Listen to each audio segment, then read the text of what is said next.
Senhor Jesus, então? Aleluia! Boa noite, gente. Tudo na paz? Sejam bem-vindos à casa de Deus. Sente-se, por favor. Você está na presença de Deus e nós estamos aqui com toda alegria no coração para vencer com você. Diga glória a Deus. Nós temos muitas coisas para viver no dia de hoje, por intermédio da palavra. Nós estamos vivendo uma preparação. Sei que você veio nessa reunião, que provavelmente você não vai conseguir vir na vigília, né? Os demais irmãos não vieram, porque provavelmente vão vir apenas para a vigília. Mas nós temos uma palavra no coração, e durante todo o dia os pastores estiveram pregando aqui na igreja, para os irmãos que vieram nas outras reuniões. E nós temos tratado com as pessoas aqui sobre viver essa vida de fé. Glória a Deus. Por quê? Para vencermos gigantes nessa proporção aqui, nós precisamos ter o quê? Ousadia. Precisamos ter fé. Isso aqui era o tamanho do cidadão lá naquela época, 3 metros de altura daqui para lá. Era a altura do inimigo que afrontava as pessoas que serviam a Deus naquela época. E eu faço uma pergunta para você: qual o tamanho do inimigo que você tem enfrentado? Eu não sei do seu, eu sei dos que eu enfrento, né? Provavelmente algumas pessoas aqui já têm nos passado um pouquinho das suas lutas, e a gente ora junto com você. A gente entende que a sua batalha não é pequena. Existe algo muito grande tentando de alguma maneira atrapalhar você na caminhada. Mas se você manter firme essa confissão, se você manter firme essa postura de orar, de dedicar sua vida a Deus, essas coisas elas vão cair por terra. Diga graças a Deus. Eles não vão ter domínio sobre a sua vida. A Bíblia diz que em Cristo nós somos mais do que vencedor e acabou. O que passa disso é obra do diabo, que vem para tentar nos enganar. Se você tem algo para fazer para Deus, se você tem uma missão a executar, você não tem que se intimidar. Eu queria que você abrisse a Bíblia. Você trouxe ela aí, sim ou não? Evangelho de Marcos, capítulo 3. Nós vamos estudar aqui um pouquinho hoje o Evangelho de Marcos, capítulo 3. Jesus, ele enfrentou algumas situações difíceis que ele teve que olhar para o propósito que ele tinha que executar. Porque se ele fosse olhar para as situações que estavam diante dele, provavelmente ele ia desistir. E a mesma coisa acontece conosco hoje. Se nós olharmos para as coisas que estão na nossa frente e vermos aquelas dificuldades todas, o que algumas pessoas pensam em fazer? Pensam em desistir. Ela pensa: peraí, para mim chegar a alcançar isso aqui que eu tenho que alcançar, eu tenho que enfrentar tudo isso? Quando a pessoa ela pensa no que ela tem que enfrentar, ela tende a desanimar. Porque as coisas não são fáceis. Na vida nós temos muitas turbulências. Assim como no meio do mar, né? As ondas são turbulentas. Muitas coisas podem acontecer. Mas Jesus, ele tinha uma consciência muito grande dentro do coração dele. Ele tinha uma meta, ele tinha um propósito a desempenhar. Se ele ficasse olhando para aquilo que os religiosos da época falavam, ele não ia chegar a lugar nenhum. E comigo e com você é a mesma coisa hoje. Provavelmente já teve vezes que você veio para a igreja e teve gente da família que ficou lá dentro de casa. Vai para a igreja de novo. É ou não é verdade? Ou foi só comigo que aconteceu isso? Porque eu ia para a igreja, era segunda, terça, quarta, quinta, sexta, sábado. O dia que não tinha culto, eu estava enchendo as perturbações da cabeça do pastor. Ele chegava lá, quinta-feira eu estava lá. O que você está fazendo aqui, rapaz? Não, eu vim para a igreja. Pô, limpa aquele chão ali. Aí ia lá e limpava, né? Eu perturbava o juízo dele, porque eu gostava de perguntar, interrogar. E ele mandava eu trabalhar. E assim a gente ia fazendo a vontade de Deus. Diga amém por isso. Mas as pessoas, elas vão tentar nos parar. O inimigo vai usar pessoas. Ele não vai usar de longe. Ele vai usar pessoas que menos você esperava que ela pudesse ser algum problema para você. Aí diz assim a palavra, capítulo 3 do Evangelho de Marcos. O versículo é o primeiro. Capítulo 3, versículo 1. Está na tela para você ler também conosco. Diz assim a palavra, preste atenção. E outra vez, entrou na sinagoga e estava ali um homem que tinha uma das mãos mirrada. 2. E estavam observando se curaria no sábado para fazer o quê? Para o acusar. Preste bem atenção no detalhe. Jesus, ele já tinha no capítulo anterior, capítulo 2, capítulo 1 também de Marcos, já começa tratando desses milagres que ele fala, né? O evangelista aqui, o Marcos, ele foi muito direto, ele não contou ali a total nascimento de Cristo, ele resumiu. mas ele já começa a falar das obras de Jesus. E logo nesse capítulo 2, aí depois chega o capítulo 3, Jesus entra na sinagoga para falar da palavra, para tratar da lei de Deus, para mostrar para as pessoas o ensinamento da verdade, para abrir os olhos dela acerca da nova aliança que estava se cumprindo nele. E os religiosos, os fariseus, os saduceus, eram os grupos religiosos que existiam na época, estavam lá na sinagoga. E aí chegou uma pessoa que tinha uma mão mirrada. Eu acredito que o cidadão, nós temos as mãos aqui igual, né? O tamanho dos braços iguais. O cidadão tinha um dos braços com a mão assim encolhida. Ele tinha uma deficiência. Aí aqueles homens percebem, esse cidadão é deficiente. Vamos ficar observando se esse Jesus vai curar ele hoje, porque hoje é sábado. Se ele curar ele, nós vamos acusar ele de que ele está trabalhando no dia de sábado, que ele está descumprindo a lei. Aquelas pessoas, durante a vida deles, aqueles religiosos, eles não conseguiram mover a unha para ajudar ninguém. Eles não conseguiam extrair da palavra de Deus, daquilo que eles entendiam da lei de Moisés, desde a antiga aliança até os dias atuais, eles não conseguiam ajudar absolutamente ninguém, a não ser fazer um culto religioso. As pessoas chegavam ali e saíam dali do mesmo jeito. Aí eles começam a observar que Jesus realiza milagres, que tem sinais se manifestando, que tem coisa boa acontecendo, que as pessoas estão mudando de comportamento, mudando de ideia, mudando de vida. Aí o que eles fazem? Nós vamos procurar acusar ele. É aquela coisa, eu não faço, mas não quero que ninguém também faça, para não dizer que é melhor do que eu. Era basicamente isso que os religiosos estavam vendo.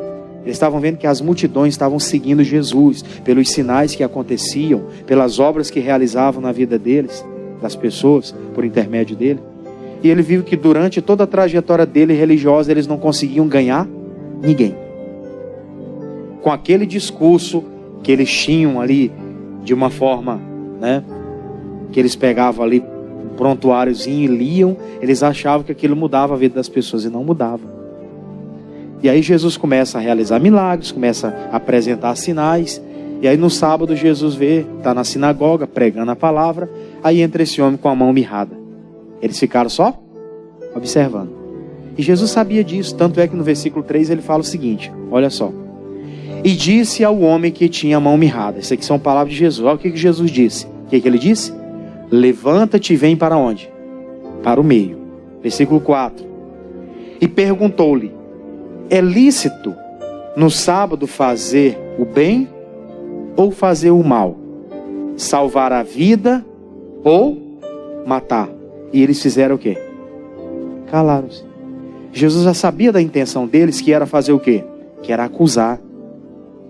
Jesus já sabia, esse homem vai vir para cá, eu vou ter a oportunidade de ter contato com ele, e era inevitável não ter contato com Jesus e não mudar, e não ter uma deficiência e ser curada, não ter um contato com ele e não ter uma transformação. Isso era impossível. Toda pessoa que se aproximava de Cristo e que ela tinha alguma intenção de ser abençoada, e ela chegava diante dele com aquela confiança, ela saía dali sarada. Aí aquele homem está lá, Jesus disse, olha, para testar, né? O que aqueles religiosos iam falar. Venha para o meio. Chamou o cidadão para o meio da sinagoga. Ele veio. Aí Jesus disse, olha, é lícito curar no sábado, ou fazer o bem ou fazer o mal no sábado, ou salvar a vida ou matar. O que eles ficaram? Calados. E geralmente é assim que nós temos que fazer, pessoal.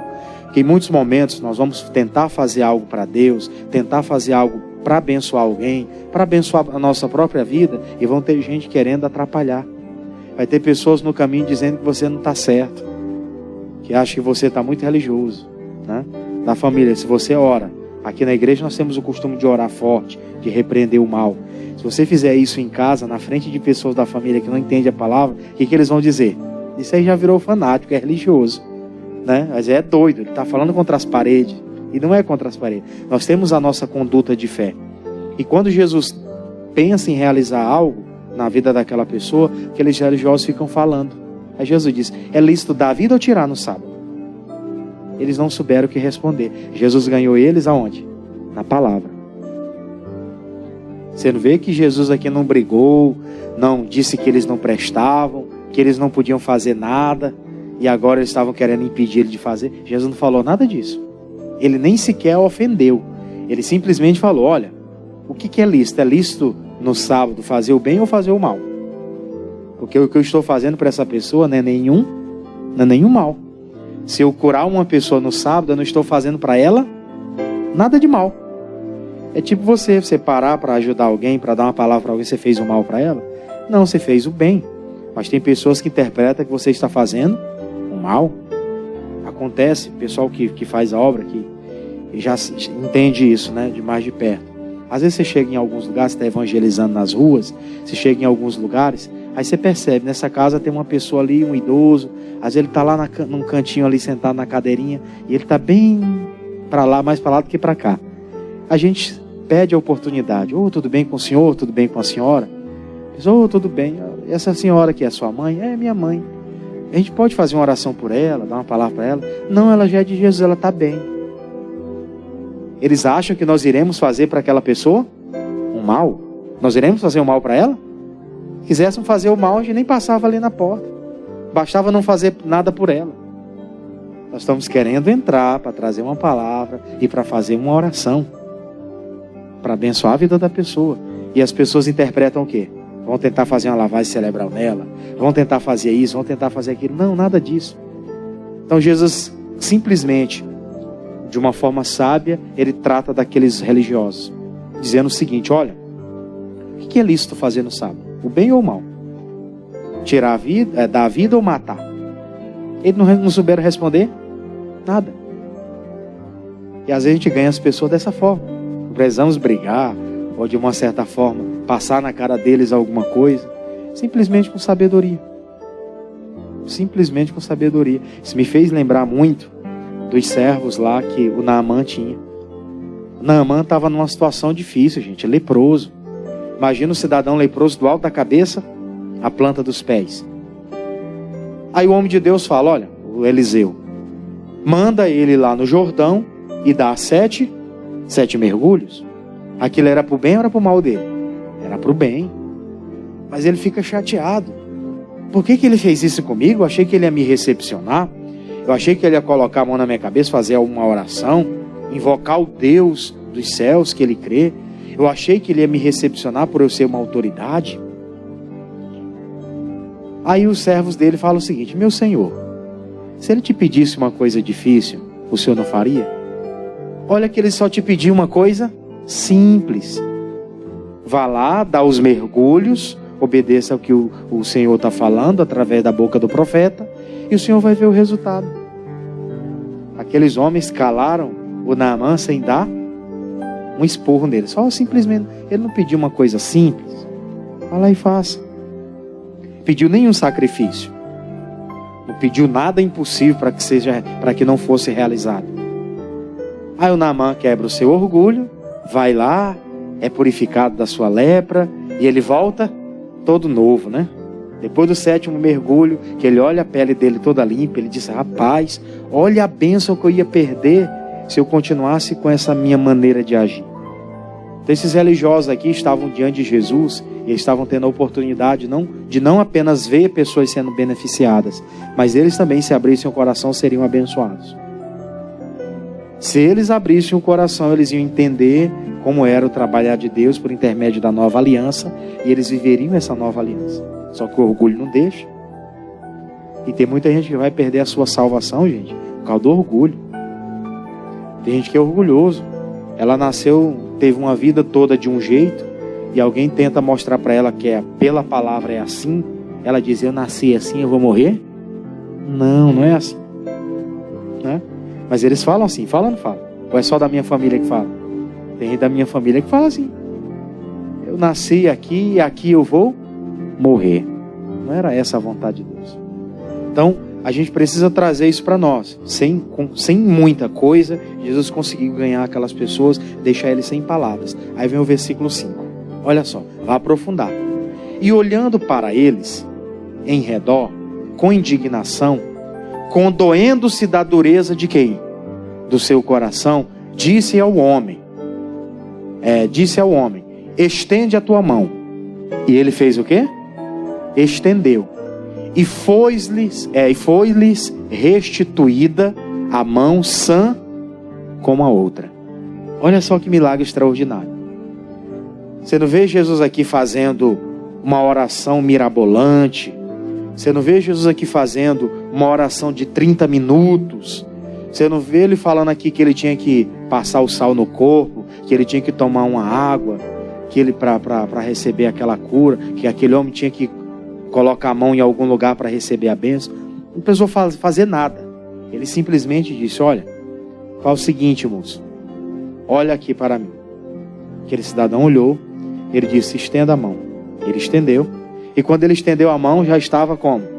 Restituído igual a outra. Estava do mesmo tamanho. Talvez até mais perfeito do que a nossa, né? Nos dias de hoje.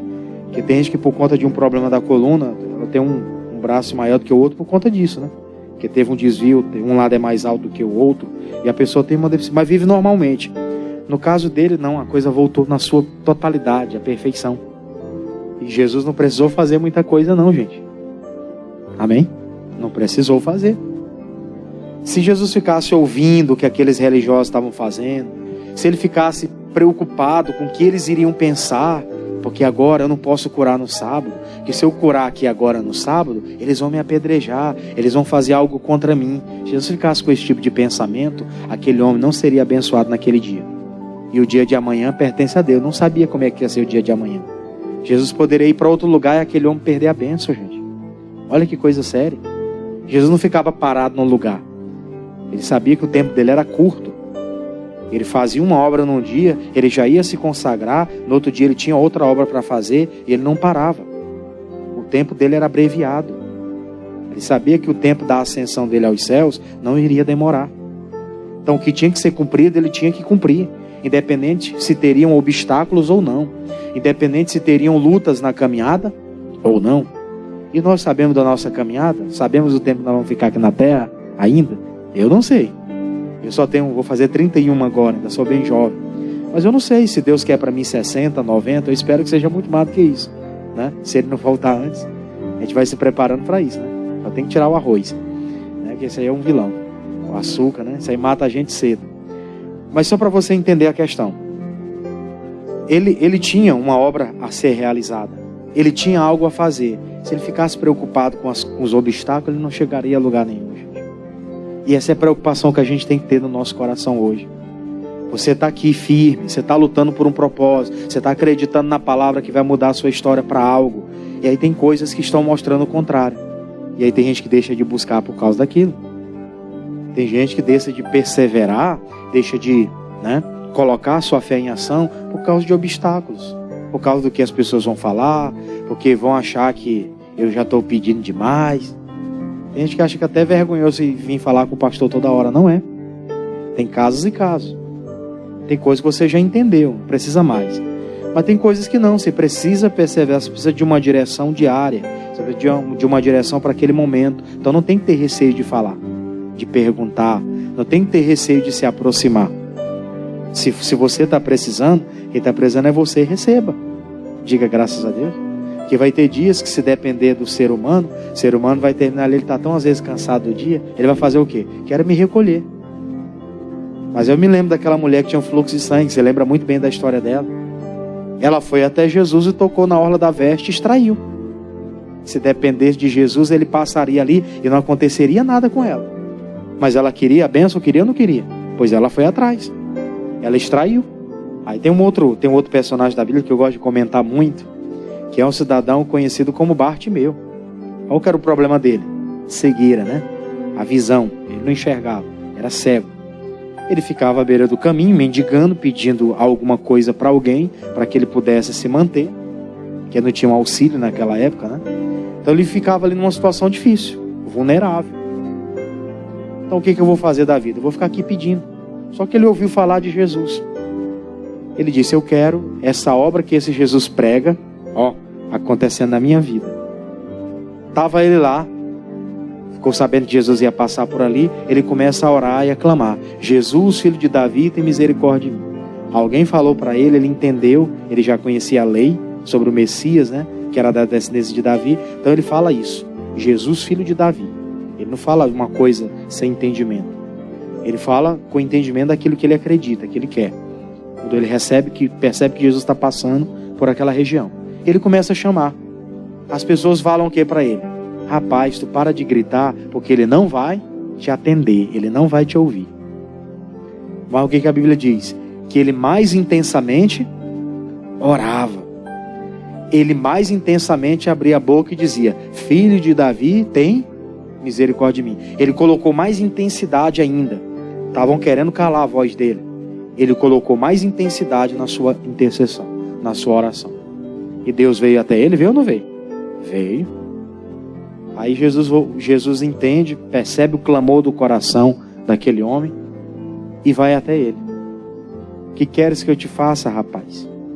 Senhor, eu quero ver, quero enxergar. Não tenho visto. E Jesus faz a obra ali, aquele homem enxerga, é curado, ser curado desse mal aí. Ele foi curado completamente. Ficou igual qualquer um de nós aqui, enxergando, ó, na sua totalidade. Enxergando tudo. Ele precisou fazer muito movimento, muito sacrifício? Não precisou. Só precisou acreditar. Mas se ele ficasse ouvindo para as multidões que estavam falando alguma coisa, ele seria curado ou não? Claro que não. As pessoas queriam que ele se calasse, que Jesus não ia atender. Aí quando Jesus manda trazer ele, né? Ah, vamos lá, o mestre te chama. Os hipócritas, né? Que só fazem a coisa da conveniência. Enquanto ele estava lutando lá sozinho, ninguém ajudou ele. Agora porque eles ouviram que Jesus mandou levar o cego até eles. Ah, Jesus está te chamando, levanta e vamos lá. São aquelas pessoas que só agem por conveniência. Esse tipo de gente aí você não deve nem ficar muito perto. Glória a Deus, gente. Porque elas só aproveitam das ocasiões para tentar tirar algum tipo de proveito ainda. Elas não estão interessadas em ajudar ninguém em coisa nenhuma. Porque se estivessem, eles realmente se prontificavam, se preparavam para isso. Quando eles vissem alguém, antes daquela pessoa pedir, ele ajudava. Enquanto mais, o cidadão estava lutando ali, né? Era para eles se unirem. Você quer ser curado? Então vamos te levar até Jesus, como aqueles 4 cidadãos que seguraram um amigo que estava lá, doente, moribundo, pegaram ele, colocaram na maca, que ele estava paralítico, subiram o telhado, se for possível, e desceram ele até Jesus. Esses ali, não tinha negócio de conveniência com eles, não. Eles eram amigos para todas as horas. Diga graças a Deus. Para todas as horas. Tinha empecilho para entrar naquela casa também? Tinha. Diz a palavra que não tinha por onde entrar naquela casa. Estava cheia, abarrotada de gente. Pois eles procuraram uma ocasião para levar o cidadão pelo telhado, abriram lá, desceram ele lá no leito até onde Jesus estava. Isso é interesse em receber a bênção de Deus, independente dos obstáculos. Glória a Deus. Então Jesus não fica aqui olhando, eles vão me apedrejar, eles vão me criticar porque eu estou curando no sábado. Pode criticar, não tem problema não. Mas é lícito curar no sábado, dar vida ou matar? É lícito fazer o bem ou fazer o mal no sábado? Eu vou fazer o bem. Mas eles estão dizendo que é errado de acordo com a lei. Não sei. Mas quando se trata da vida, a vida vem em primeiro lugar. Amém, pessoal? A vida vem em primeiro lugar. Aí ele manda o homem estender a mão, ele estende. Está lá a mãozinha dele, igualzinha a outra, retinha. Foi curado. Aí vamos mais, versículo 7. É versículo 6, né? Paramos no 5 ao 6 agora. E tendo saído, os fariseus tomaram logo conselho com os herodianos contra ele, procurando ver como o matariam. Entenda uma coisa. Nós temos um objetivo, nós estamos na direção certa, estamos trabalhando para Deus, fazendo a vontade de Deus, tanto na nossa vida, como orando para que ela aconteça na nossa casa, nas pessoas que nós temos interesse em vê-las bem, né? São os amigos, as pessoas próximas. Então, nós vamos fazer a nossa parte. Só que, do outro lado, existem situações, nós temos um adversário que a Bíblia fala que ele anda como leão, né? Bramando como leão, buscando a quem possa tragar. Que se ele tiver alguma ocasião, tiver alguma abertura, ele vai tentar destruir a nossa vida a todo custo.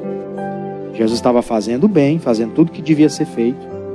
E por outro lado, existiam aquelas pessoas que viram ele fazendo, que na frente dele não fizeram nada, mas pelas costas eles estavam tramando a morte dele. Graças a Deus nós não vivemos nessa situação hoje, né? Não fisicamente falando, né? Não temos. Eu acredito que no nosso caso aqui, não tem ninguém aqui que está sendo ameaçado de morte, né? Que ninguém, graças a Deus. Nós não temos nenhum de nós que estamos nesse culto aqui sendo ameaçado de morte. Mas provavelmente no mundo espiritual, o nosso adversário está só assim, ó, observando. Nós saímos pelas ruas aí, andamos pela cidade, fazemos as coisas, resolvemos as nossas situações, e ele está só rodeando, ó, só rodeando. Se tiver alguma porta aberta, se tiver uma abertura, se tiver uma situaçãozinha, ele vai tentar entrar.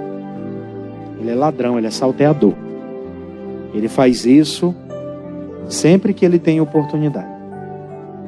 Por isso que a nossa vida, ela precisa estar ligada com Deus, sempre nessa pegada de oração, sempre nessa pegada de entrega diante do altar. Sempre estarei aqui, lutando, custe o que custar, doa o que doer.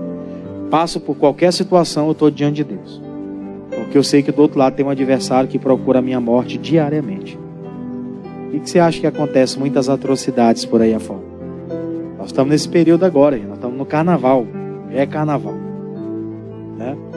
Lá hoje, não sei, mas quantas pessoas irão morrer hoje no nosso estado nessa madrugada, né? Tem umas que o diabo já preparou tudo, já está só esperando ela chegar lá, vai preparar a cilada, vai colocar a situação, e na hora que ele achar a oportunidade, ele vai usar um dos dele. Fizeram a maldade com a pessoa. Fizeram, é claro.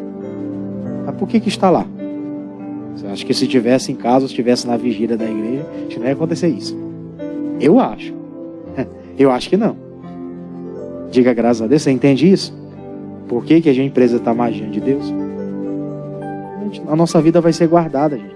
Isso é um compromisso de Deus. Não é nem compromisso não, nosso não. Se nós estamos na palavra, é compromisso dele nos guardar. Ele falou no Salmo 91, e a gente conhece muito bem o Salmo 91. Aquele que habita no esconderijo do Altíssimo, à sombra do Onipotente, descansará. Ele vai nos fazer deitar em verdes pastos, vai nos conduzir por águas tranquilas, né? Nós entendemos aí que 1000 vão cair do nosso lado, 10.000 à nossa direita, nós não somos atingidos. Isso não é porque somos melhores do que ninguém ou mais bonitos do que alguém, não. Isso é por quê? É porque a graça de Deus está sobre a nossa vida. Existe um favor de Deus operando em nosso favor. Não é nada de graça. Jesus pagou um preço e nós aceitamos viver para Ele. Então não tem nada de graça. Glória a Deus. Se eu estou sendo protegido, é porque um dia eu dediquei a minha vida a Deus. Estou lutando para fazer isso com todo o meu coração. E Ele se responsabiliza comigo. Não é outro não. Não é a placa da igreja, não é a direção da igreja. O pastor ele tem a função dele de orar, de cobrir as ovelhas da igreja com a cobertura espiritual de oração. Você está debaixo de autoridade, você não está sozinho. Você tem um pastor que lhe guia pela palavra. Mas principalmente você tem Jesus, o Senhor, aquele que entregou a vida em seu lugar, e você tomou a decisão de servir a Ele. Então pronto, acabou. Amém? O maligno não te toca. Permaneça firme, tem coisa para fazer, você vai fazer e não tem quem vai te parar. E para a gente entrar para a parte final, olha só o versículo 7. Eu vou ler do 7 ao 12 com você. Diz assim o 7. E retirou-se Jesus com seus discípulos para o mar, e seguia uma grande multidão da Galileia e da Judeia. Eu vou ler compassadamente para facilitar o nosso entendimento. Quando Jesus cura aquele homem da mão mirrada, os religiosos se reuniram ali. Eles se reuniram com um grupo chamado dos Herodianos. Esse grupo dos Herodianos, ele era um grupo religioso da época, que eles tinham ali o cuidado de fazer aquilo que o Herodes dava como ordenança, né? Aquilo que a autoridade lá, eles eram um grupo que pertencia a ele, cumpria as ordens de Herodes, eram os Herodianos, né? Cumpria essas ordens lá que o Herodes dava. Tipo lá, quando foi mandado matar as criancinhas, era esse grupo aqui que estava lá à disposição para mandar matar as criancinhas. Eram os Herodianos. Aí eles se reúnem, né, os fariseus se reúnem com esse grupo, e eles começam, vamos matar esse Jesus. Vamos procurar uma forma de acabar com ele. Ele está atraindo muita gente, a nossa religião está perdendo o povo, porque o problema deles era com isso. Não era com obedecer a lei ou deixar de obedecer a lei. Era com os seguidores que eles estavam perdendo. É tipo hoje, né? Só muda o tempo, mas a situação é a mesma. As pessoas brigam hoje por causa de seguidor. Quem quer ter mais seguidor do que os outros, né? Besteira. Quando vai morrer, não vai ter seguidor nenhum. Ou vai ter Jesus ou vai ter o diabo, um dos dois, né? Não tem outro rumo. Mas voltando à questão. Eles estão tentando matar Jesus. Aí Jesus desce dali, ele se retira com seus discípulos, vão para o meio do mar, vão seguir para o outro lado da margem, né? Tinha uma obra para fazer lá do outro lado depois. E aí a multidão começa a acompanhar pelos sinais. Isso causou neles uma revolta maior ainda, porque Jesus estava cumprindo a obra, né? Fazendo a vontade de Deus, mesmo diante de todos os obstáculos que eles estavam colocando. Aí vem a sequência, 8. Olha só que interessante. E de Jerusalém, e da Idumeia, e da além do Jordão, e de perto de Tiro e de Sidom, uma grande multidão que, ouvindo quão grandes coisas fazia, vinha ter com ele. 9. E ele disse aos seus discípulos que eles tivesse sempre pronto um barquinho junto dele, por causa da multidão, para que não o comprimisse. 10. Porque tinha curado a muitos de tal maneira que todos quanto tinham algum mal se arrojavam sobre ele para lhes tocarem. 11. E os espíritos imundos, vendo, prostravam-se diante dele e clamavam, dizendo: Tu és o Filho de Deus. Aí vem o 12. E ele os ameaçava muito para que não o manifestassem. Você vê que o negócio estava tão sério.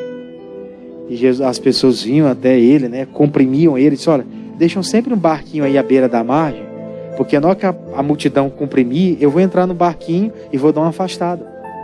Porque era muita gente. Mas Jesus estava realizando uma obra. E as pessoas aqui que estavam tendo aquela visão, né, direta de Cristo ali ao lado deles, eles estavam aproveitando ao máximo. Diga graças a Deus. Jesus falou: eles vão vir, eles vão me comprimir. Mas aquelas pessoas estavam erradas? Elas estavam interessadas em ser abençoadas, gente. Que bom hoje se as pessoas fizessem a mesma coisa. Chegarem aqui na igreja, eu quero ouvir a palavra, eu quero comprimir, eu quero que esse pastor sente comigo 1 hora, porque eu tenho umas dúvidas aqui, eu quero que ele tire minhas dúvidas, quero que ele faça uma oração por mim. Eu vou vir aqui todos os dias dessa semana. Se ele estiver aqui todos os dias, eu quero que ele coloque a mão na minha cabeça, porque eu tenho uma bênção para receber, eu quero que ele seja usado para me abençoar. Eu vou pedir a Deus que o Senhor Deus dê uma palavra para ele, eu já tenho a minha, mas eu quero que Deus dê uma palavra para ele, para ser usado por Deus nesse dia, para me abençoar. Ou seja, as pessoas estavam interessadas em receber a bênção. As pessoas estavam interessadas em tomar posse. Deus espera isso, a mesma coisa hoje da gente. Que a gente, esteja aqui comprimindo, se for possível. Não vou dizer para você oprimir o pastor, não. Mas se você precisar, você precisa estar ali. Estou precisando de uma palavra. Tem coisa que aqui vai ser pregada no altar que vai ser o suficiente. Mas tem coisa que você precisa estar mais de perto. Glória a Deus. Precisa estar mais de perto. Somos nós os interessados na bênção. Somos nós que estamos interessados. Tipo a pessoa que está doente, está enferma. Ela vai no médico porque ela gosta do médico? Não. Tem uns que já até sabem do nome do médico, da história do médico, porque já está há muito tempo, né, naquele tratamento, naquele acompanhamento, a pessoa já sabe, né? Já até familiarizou com o médico. O médico já fala: meu amor, tudo bem com você?